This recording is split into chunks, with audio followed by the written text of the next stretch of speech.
I have this Power BI desktop file with one table called Financials. From Visual Studio Code, I can just create a measure to calculate total sales, and this measure will be automatically added to this model. I can ask to create a calendar table, or ask to create relevant relationship between tables. All of this is possible using MCP server for Power BI model. Using this, data modeling in Power BI is very easy. In this video, let's explore this new AI functionality for Power BI Semantic data modeling. Alright, before I start the configuration, let's have a look into overview of Power BI MCP servers. The Power BI MCP servers enable AI agents to interact with Power BI through natural language. Both the modeling MCP server and the remote MCP server implement the Model Context Protocol.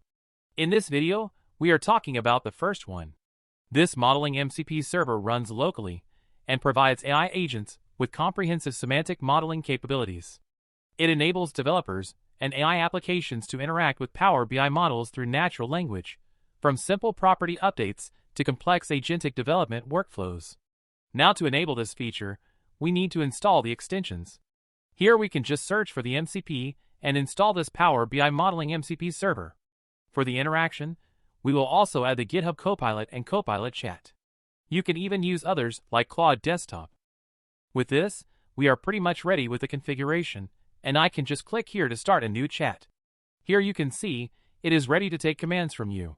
As it is by default set to agent, language model is set to auto, but you can change it from here. You can add instruction files, or any other reference context in this context option. Now, without any further delay, let me ask my agent to connect to my Power BI desktop file using this MCP server.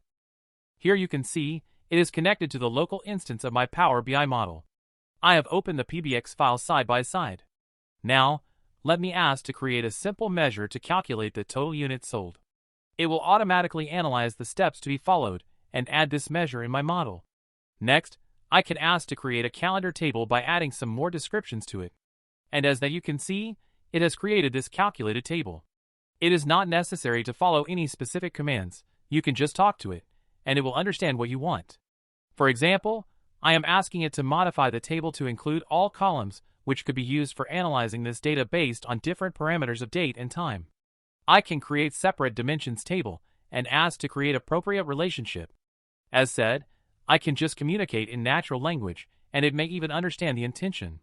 Like, I am just writing that my date table is not connected, and how will I do time intelligence calculations? It will understand the intention, and will try to create the relevant relationship. In this next example, I want to create all time intelligence measures, and arrange it in a folder with proper descriptions for each measure. And it will follow the instruction. Here you have the folder for time intelligence with all the measures. Sometimes it may not be correct. If you know how to fix it, you can do so, or again ask the agent to fix this error. With this approach, it is quite easy to not only do semantic modeling, but it will also help to optimize your complex semantic models. This is just an introductory video. We are going to use it a lot for many use cases which we will publish to the channel. Thanks for watching. Subscribe to this channel for many such interesting videos on Power BI and Microsoft Fabric. Post your feedbacks and suggestions in comment box.